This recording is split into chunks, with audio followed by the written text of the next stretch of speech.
কাছে মাসআলা জিগাইতে গেলে ভিজিট লাগেনি, জানাজা পড়াইতে গেলে হুজুর বাজেট করেনি। আমার ভাইরা, এইবার মাতাব্বর চাচা ডাক দিয়ে কয়, সন্তানেরা এই রাস্তার পাশে তোমরা দাঁড়াইয়া যাও। কোন হুজুরকে দেখলে তাহাকে অনুরোধ করতে হবে না, রিকোয়েস্ট করতে হবে না, চাপাচাপি জোর জবরদস্তি করা লাগবে না।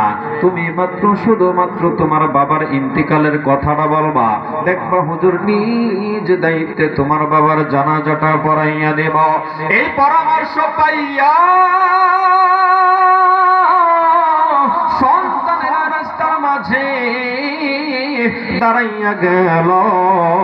ঘন্টার পর ঘন্টা অপেক্ষা করতে করতে সত্যি সত্যি একজন মাওলানা সাহেবের দেখা পেয়ে গেল।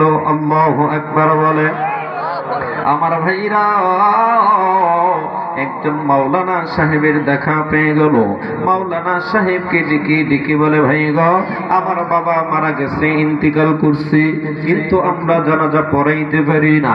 মাওলানা ডাক দিয়ে কয়, আমাকে নিয়ে চলো, আমি জানাজা পড়াইয়া দিব। এবার মাওলানা সাহেবকে নিয়ে সুন্দর করে উত্তম রূপে গোসল করাইয়া কাফন পড়াইয়া বাবার জানাজা করানোর জন্য রাসলেরি করা হলো, প্রস্তুত করা হলো। এইবার মাওলানা সাহেব নিজ দায়িত্বে সুন্দর করে জানাজা পড়াইয়া ডাক দিয়ে কয়, সন্তানেরা রে, তোমার বাবা মারা গেছে, তোমরা শুধুমাত্র জানাজা পড়াইতে পারো না, কিন্তু তোমার বাবাকে তো কবরে রাখতে পারবা। আমি জানাজা পড়াইয়া দিলাম, আমার বড় তারা আছে, আমার অফিসে কাজ আছে, তোমার বাবাকে তোমরা একটু কবরস্থ করে দাফনের কাজটা কমপ্লিট করে নাও। কপাল পুরো সন্তানেরা ডাক দিয়ে কয়, মাওলানা,